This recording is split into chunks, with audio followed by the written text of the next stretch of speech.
Hello friends, welcome to my YouTube channel. आज अपना इस क्लास में जो टॉपिक है वो है पृष्ठीय क्षेत्रफल और आयतन के अंदर गोला। गोले का पृष्ठीय क्षेत्रफल और आयतन के बारे में आज अपन इस क्लास में पढ़ेंगे। तो सबसे पहले अपन देखते हैं गोले के बारे में कुछ फॉर्मूले। अगर अपन गोले की त्रिज्या आर मान ले, यानी गोला एक त्रिविमीय आकृति है, उसकी त्रिज्या अगर अपन आर मान ले तो त्रिज्या मानी है आर। तो इसका जो पृष्ठीय क्षेत्रफल होता है, तो गोले का पृष्ठीय क्षेत्रफल क्या होता है? 4 पाई आर स्क्वायर। गोले की त्रिज्या आर है तो पृष्ठीय क्षेत्रफल 4 पाई आर स्क्वायर होगा। और अगर आयतन की बात करें तो आयतन कितना होता है गोले का? 4/3 4/3 पाई आर क्यूब, यानी इसमें आर स्क्वायर आता है और यहाँ पे 4/3 पाई आर क्यूब आता है। ये दोनों फॉर्मूले तो किसके हैं? गोले के। एक आकृति अपन इसमें और लेते हैं, अर्ध गोला, यानी गोले का आधा भाग। अगर अपन अर्ध गोला लेते हैं, इस गोले की त्रिज्या भी अपन ने आर मान ली है, तो इसके अंदर भी अपन फॉर्मूले देख लेते हैं। सबसे पहले तो एक वक्र पृष्ठ का क्षेत्रफल, अर्ध गोले के अंदर वक्र पृष्ठ का क्षेत्रफल देखते हैं। एक अपन कुल पृष्ठीय क्षेत्रफल, कुल पृष्ठीय क्षेत्रफल देखते हैं। और तीसरा अर्धगोले का आयतन। इनके बारे में थोड़ा देख लेते हैं। वक्र पृष्ठ का जो क्षेत्रफल होता है, यानी गोले का अगर पूरे गोले की बात करें तो 4 पाई आर स्क्वायर था। अब आधे गोले की बात करेंगे तो वक्र पृष्ठ कितना है? ये बार बार वाला जो होगा ये होगा, ये कितना होगा? 4 पाई आर स्क्वायर का आधा होगा, यानी 2 पाई आर स्क्वायर। कितना हो जाएगा? पूरे गोले का जो वक्र पृष्ठीय क्षेत्रफल 4 पाई आर स्क्वायर था, आधे गोले का 2 पाई आर स्क्वायर होगा। अब कुल पृष्ठीय क्षेत्रफल की बात करें तो जैसे ही गोले का आधा भाग लेंगे ना, तो ऊपर जो कटा हुआ जो भाग है, एक वर्ताकार भाग अपने को यहाँ पे मिलता है। तो कुल पृष्ठीय क्षेत्रफल अपने को निकालना है, तो वक्र पृष्ठ का क्षेत्रफल प्लस में क्या जोड़ना पड़ेगा? इस वर्ताकार सतह का क्षेत्रफल जोड़ना पड़ेगा। अब वर्ताकार सतह त्रिज्या कितनी है इसकी? आर है, तो इसका क्षेत्रफल कितना होगा? पाई आर स्क्वायर। वर्त का क्षेत्रफल कितना होता है? पाई आर स्क्वायर। तो कुल पृष्ठीय क्षेत्रफल अगर देखेंगे तो 2 पाई आर स्क्वायर तो किसका है? वक्र सतह का है, प्लस पाई आर स्क्वायर इसका हो गया ये वर्ताकार सतह का। तो कुल कितना हो गया? 2 पाई आर स्क्वायर और पाई आर स्क्वायर दोनों को जोड़ेंगे तो कितना आ जाएगा? 3 पाई आर स्क्वायर। तो कुल पृष्ठीय क्षेत्रफल अगर अर्ध गोले की बात करें तो कितना आता है? 3 पाई आर स्क्वायर। तीसरा जो फॉर्मूला वो है आयतन का। आयतन कितना होगा? पूरे गोले का 4/3 पाई आर क्यूब था, तो आधे गोले का क्या हो जाएगा? पूरे वाले का आधा हो जाता है। अब 4/3 था तो इसमें आ जाता है 2/3 पाई आर क्यूब। ये वाले फॉर्मूले अपने को ध्यान में रखने हैं। इसके अंदर सिर्फ एक ये फॉर्मूला, कुल पृष्ठीय जो क्षेत्रफल निकालते हैं आधे गोले का अर्ध गोले का, इसका थोड़ा सा ध्यान अपने को रखना है, क्योंकि इसके अंदर अगर कुल पृष्ठीय क्षेत्रफल निकालेंगे तो एक सतह और बन जाती है आधा गोला करने पे। कौन सी सतह है ये? वर्ताकार सतह बनती है ऊपर, इसका क्षेत्रफल अपने को जोड़ना पड़ेगा। अब इसके कुछ प्रकार के अपन ने क्वेश्चन लिए हैं, उनको देखते हैं। पहला जो क्वेश्चन है इसको देखते हैं। 21 सेंटीमीटर त्रिज्या, यानी आर अपने को दे रखी है 21 सेंटीमीटर त्रिज्या वाले अर्धगोले का आयतन, वक्र सतह का क्षेत्रफल और कुल पृष्ठीय क्षेत्रफल अपने को ज्ञात करना है। तो सबसे पहले अपन अर्धगोले का आयतन ज्ञात करना है। तो अर्धगोले का आयतन क्या सूत्र होगा, क्या फॉर्मूला है? अर्धगोले का आयतन की अगर बात करें तो आयतन क्या होता है अर्धगोले का? 2/3 पाई आर क्यूब। अब 2/3 का 3 आ गया, 2/3 लिख दिया। पाई का मान कितना होता है? 22/7 और आर की क्यूब, आर की घात 3, यानी 21 गुणा 21 गुणा 21, 3 बार आएगा। 3 से इसको काट दिया 7 और 7 से 7। अपने पास क्या बच गया? 2 गुणा 22 गुणा 21 गुणा 21।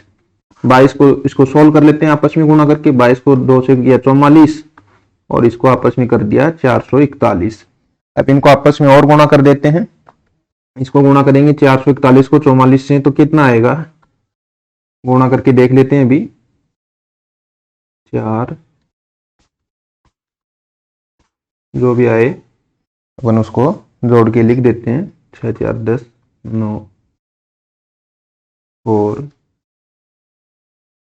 1 9, ये आ जाएगा 19,000 404। अब मात्रक क्या लगाएंगे यहाँ पे, मात्रक क्या लगेगा बताओ, क्या निकालना है अपन ने, आयतन। तो आयतन का मात्रक क्या लगाते हैं, घन, और जो इकाई होती है तो सेंटीमीटर, या फिर लिखें तो सेंटीमीटर की घात इसको 3 भी लिख सकते हैं। तो 19,404 घन सेंटीमीटर इसका आयतन आ गया। अब अपने को निकालना वक्र सतह का क्षेत्रफल। अब अर्धगोले की वक्र सतह का क्षेत्रफल कितना होता है, वक्र सतह का होता है 2 पाई आर स्क्वायर, और कुल पृष्ठीय क्षेत्रफल अपने को निकालना है तो कितना आएगा, 3 पाई आर स्क्वायर आता है। 2 पाई आर स्क्वायर निकालेंगे 2 गुणा 22/7 गुणा 21 गुणा 21, इसको भी गुणा करना पड़ेगा। यहाँ पे जो भी अपना गुणा आए उसको करके लिख देंगे, इसको गुणा करके अपन यहाँ लिख देंगे, गुणा करने पे भी जो भी अपना आंसर आएगा। इसी प्रकार अपना जो लास्ट वाला है, कुल पृष्ठीय क्षेत्रफल, कुल पृष्ठीय क्षेत्रफल कितना होगा, 3 पाई आर स्क्वायर निकालना पड़ेगा, 3 गुणा पाई 22/7 गुणा आर का मान रख देंगे 21 गुणा 21, ये आ गया अपना 3 गुणा 22 गुणा 21 को 3 से गुणा कर देंगे, जो भी आएगा अपना आंसर वो यहाँ पे लिख देंगे। और इकाई क्या लगाएंगे, दोनों की क्षेत्रफल है, क्षेत्रफल की इकाई क्या होगी, वर्ग सेंटीमीटर, या सेंटीमीटर का स्क्वायर भी अपन इसको लिख सकते हैं। इस प्रकार अपन ऐसे क्वेश्चन को सोल्व करेंगे। अपना अगले एक और प्रकार का क्वेश्चन है, अगर अभी तक आपने वीडियो को सब्सक्राइब नहीं किया है, चैनल को सब्सक्राइब नहीं किया तो चैनल को सब्सक्राइब करें और वीडियो को लाइक करें, शेयर करें, कमेंट में बताइए वीडियो आपको कैसा लग रहा है। अगला अपना क्वेश्चन है, धातु की 3 ठोस गेंद जिनकी त्रिज्याएं क्रमशः, क्या दे रखा अपने को, 3 ठोस गेंद है जिनकी त्रिज्या अपने को दे रखी है, को पिघलाकर एक अन्य ठोस गेंद बनाई जाती है। गेंद बनाई जाती है, गेंद क्या होती है, गोले के रूप में ही होती है। और तो नई गेंद की त्रिज्या ज्ञात कीजिए। ऐसे क्वेश्चन अपन ने पहले भी किए हैं कि 2 या 3 आकृति मिला के एक नई आकृति बनाई जाती है, तो नई आकृति की अपने को क्वेश्चन पूछा जाता है। तो अपने को ऐसे क्वेश्चन में क्या करना है, 3 ठोस गेंदों को पिघला के अपने मिला दिया है और एक नई गेंद बना ली, तो उसमें क्या किया है, उसने उनके आयतन को मिलाया है। तो सबसे पहले अपन मान लेते हैं जो नई 3 अपने जो पहले 3 गेंद थी उनकी त्रिज्या लिख लेते हैं 3 सेंटीमीटर, दूसरी को मान लेते हैं R2 को 4 सेंटीमीटर, R3 को मान लेते हैं 5 सेंटीमीटर। जो नई गेंद बनती है, नई गेंद की त्रिज्या अपन मान लेते हैं R। अब इसने क्या किया, तीनों गेंदों को पिघला के मिला दिया है, मिलाया है, ठोस गेंद थी, अगर पिघला के मिलाया तो उनका आयतन मिलाया है, यानी तीनों का आयतन जोड़ना पड़ेगा, वह है नई गेंद के आयतन के बराबर होगा। अब ठोस गेंद है, गोले के रूप में होगी, तो इसका आयतन क्या होगा, 4/3 पाई R की घात 3। अब R कितना इसके लिए, पहले के लिए 3, तो 3 की घात 3 27 आ जाएगा, प्लस दूसरे के लिए अगर निकालें 4/3 पाई R की घात इसके लिए 3, यानी 4 की घात 3, 4 की घात 3 होता है 64, प्लस इसी प्रकार 4/3 पाई R की घात 3 R3 की क्यूब 5 की घात 3, 5 की घात 3 125 बराबर बन जाती है। इन सबको मिलाने पे अपने से क्या मिलता है, नई गेंद का आयतन मिलना चाहिए, यानी 4/3 पाई R की घात 3, ये आ गया। अब अपने को यहां से क्या ज्ञात करना है, R की घात 3 ज्ञात करना है, इसलिए अपने को क्या करना है, यहां से 4/3 पाई आ रहा है, क्योंकि यहाँ अपने सब की सब गेंदे ही हैं, तो 4/3 पाई सब में आ रहा है। तो सबसे पहले तो क्या करेंगे, 4/3 पाई को कैंसिल कर देते हैं कॉमन लेके, तो इधर बच जाएगा 27 प्लस 64 प्लस 125, बाहर क्या आ जाएगा 4/3 पाई, अगर इधर लिखेंगे तो 4/3 पाई R3। अब ये यहां से क्या हो गया, कैंसिल हो गया। अब इन तीनों को जोड़ देते हैं, जोड़ने पे क्या आएगा, 7 4 11 5 16, 3 9 और 12 21, यानी R की घात 3 आ गया 216। अब R निकालना है तो 216 की घात 1/3, 216 किसकी एक क्यूब होता है, किसका घन होता है, अपने को पता है किसका घन होता है, 6 को, 6 का अगर 3 घात करते हैं तो 216 आता है। अब R बराबर 6 आ गया। अब मात्रक क्या लगाएं, इसकी यूनिट क्या लगाएं, क्या चल रही थी यूनिट, सेंटीमीटर, दूरी है तो एक ही घात लिखनी है, अगर क्षेत्रफल आता तो सेंटीमीटर स्क्वायर करते, अगर आयतन आता तो घन सेंटीमीटर या सेंटीमीटर की घात 3 अपन कर देते। ऐसे क्वेश्चन को इस प्रकार अपन सोल्व कर लेंगे। अगले प्रकार का अपना जो क्वेश्चन है उसको देखते हैं भी। एक घन के अंदर गोला रखा है, गोला घन के प्रत्येक सतह को स्पर्श करता है, तो घन व गोले के आयतन का अनुपात क्या होगा। यानी अपने को इसने दे रखा है एक घन है, घन की सभी भुजाएं क्या होती हैं, आपस में समान होती हैं, यानी एक लंबाई चौड़ाई ऊंचाई तीनों बराबर होती है। अपन मान लेते हैं इसकी भुजा ए मान लेते हैं। ऐसे कोई एक फलक होगा, यानी एक सतह को इस प्रकार स्पर्श कर रहा है, तो ये क्या है, अगर यहाँ पे इसका केंद्र होगा तो ये इसकी त्रिज्या होगी आर, ये भी आर, तो यहां से अपने को एक संबंध मिल रहा है। यानी ये भुजा कितनी है, पूरी ए, ये किसके बराबर है, आर प्लस आर यानी 2r के। तो आर बराबर क्या आ गया है यहां से a/2, आर बराबर a/2 आ गया। यानी जो गोला है उसकी त्रिज्या कितनी है, ये जो घन लिया है उसकी भुजा की आधी है। अब अपने को जो निकालना है वो निकाल लेते हैं। घन का आयतन, घन व गोले के आयतन का अनुपात निकालना ना, तो घन का आयतन बट्टे किसका भाग देंगे, गोले का आयतन, इसका भाग देना है। अब घन का आयतन क्या होता है, अपने पहले पढ़ा था, a की घात 3 भुजा की घात 3 होता है, और गोले का आयतन कितना होता है 4/3 पाई r क्यूब होता है। अब r का मान रख देंगे यहाँ पे, a की घात 3 है ऊपर, 4/3 है, पाई r की घात 3 की जगह r की जगह लिख दिया a/2, और ये कर दिया 3 घात, r की जगह क्या रख दिया a/2। अब इसको सोल्व कर लेते हैं, 4/3 पाई a की घात 3 और नीचे आ जाएगा 2 की घात 3 का मतलब 8, 4 से 8 को कैंसिल कर दिया, 2 को 3 से गुणा किया, ये ऊपर चला जाएगा 6, और a की घात 3 से a की घात 3 कैंसिल हो गया, नीचे बच गया पाई, यानी 6/पाई आ गया। और इसका मान और रख देते तो पाई का मान होता है 22/7, तो 22/7 अगर 2 से और कैंसिल कर देते हैं तो ये आ गया 3/11, 3 को और 7 से गुणा करेंगे तो 21/11। जो अनुपात है वह क्या आ गया 21/11 का मतलब है 21:11। इस प्रकार अपन घन और गोले का अगर अपने को क्वेश्चन आता है तो उनके आयतन का भी अपन यहाँ पे अपन ने क्या निकाला, आयतन का अनुपात भी निकाला है। अपन उनके पृष्ठीय क्षेत्रफल का अनुपात भी यहाँ पे निकाल सकते थे। अगर पृष्ठीय क्षेत्रफल का अनुपात अपने को निकालना पड़ता तो ऊपर क्या लगाते, यहाँ पे घन का पृष्ठीय क्षेत्रफल, तो घन का पृष्ठीय क्षेत्रफल कितना होता है 6a² रख देते, बट्टे में गोले का क्षेत्रफल कितना होता है 4πr² रख देते, और इसको भी 16 इसी प्रकार कर लेते, r का मान रख देते एक पदों में, और जो भी अपना आंसर आता वही उसका अनुपात होता। अपना अगले प्रकार का क्वेश्चन है, 2 अर्ध गोलाकार बर्तनों की धारिता, यानी अपने को 2 अर्ध गोलाकार कोई बर्तन लिए हैं, उनकी धारिता, धारिता का मतलब होता है आयतन, यानी उनका अपने को आयतन दे रखा है, यानी वो कितना धारण कर सकता है, तो यानी उसका क्या दे रखा है अपने को कैपेसिटी दे रखी है, यानी आयतन दे रखा है।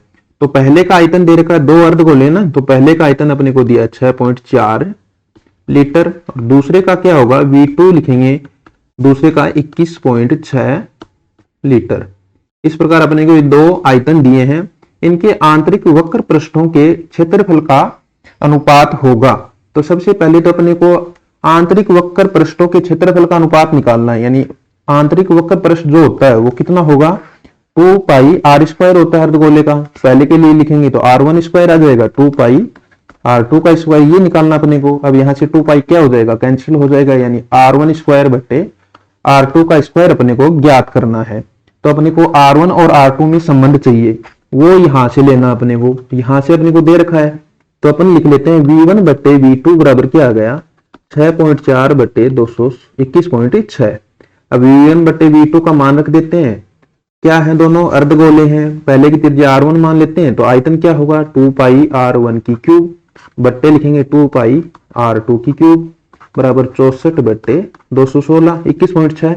जैसे ही पॉइंट हटाएंगे तो 10 आ जाएंगे, कैंसिल हो जाएंगे, क्या बचा 64/216। अब यहां से 2π से 2π कैंसिल, r1 की क्यूब बट्टे r2 की क्यूब का मान आ रहा है 64/216। अब r1/r2 अगर अपने को निकालना है तो क्या करना पड़ेगा, दोनों तरफ 1/3 घात करना पड़ेगा, यानी घनमूल लेना पड़ेगा। अब 64 का घनमूल क्या होता है, किसका 3 घात होता है 64, 4 का, 4 को 3 बार गुणा करते हैं तो 64 आता है। इसी प्रकार 6 को गुणा करेंगे 3 बार तो 6 की क्यूब 216 होती है, यानी r1/r2 का मान आ गया 4/6। उसको और ज्यादा सोल्व करें तो 2/3 भी लिख सकते हैं। अब r1/r2 का मान 2/3 आ गया, तो R1 बटे R2 का स्क्वायर अपने को निकालना है, तो ये क्या आ जाएगा 2 बटे 3 का स्क्वायर आ जाएगा। यानी इनके आंतरिक पृष्ठों का जो क्षेत्रफल का जो अनुपात है वह क्या आ गया 2 बटे 3 का स्क्वायर। अब 2 का स्क्वायर कर देते हैं 4 और नीचे आ गया 3 का स्क्वायर 9। तो इनके वक्र पृष्ठों का जो अनुपात वह कितना है 4 बटे 9। 4 बटे 9 का मतलब आ गया 4 अनुपात 9 इसका आंसर आएगा।